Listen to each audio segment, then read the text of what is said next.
நம்பித்தாயா எங்க பொழப்பே இருக்கு. இந்த மாதிரி நேரத்துல எல்லாத்தையும் எடுத்துட்டு போயிட்டீங்கன்னா எங்க மான மரியாதை எல்லாம் போயிடுங்க. ஏண்டா நான் தான் உங்களை காப்பாத்தணும் தெரியுதுல்ல, நேரா போங்க. உங்க பசங்க கடை திறக்கிறத தடுத்து நிறுத்துங்க. ஐயா நாங்க அவங்க கிட்ட பேசி 2 மாசம் ஆகுதுங்களா ஐயா. நாங்க சொன்னா அந்த நாதாரி பசங்க கேட்காதுங்க ஐயா. ஆமாங்க. டேய், நீங்க மட்டும் உங்க பசங்களை பகச்சிக்க மாட்டீங்க, நான் மட்டும் அவசரத்துக்கு உங்களை காப்பாத்தணுமா? நல்லா இருக்குடா நியாயம்.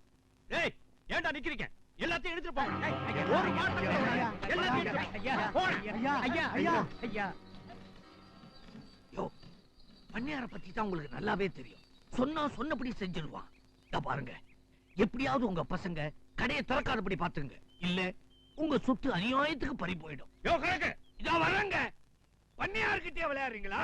தொலைச்சிருவார், தொலைச்சு. யோ பிச்சாண்டி, கணக்கு சொன்ன மாதிரி அந்த பண்ணையார் நிலத்தை எல்லாம் புடிங்கிருவாங்க.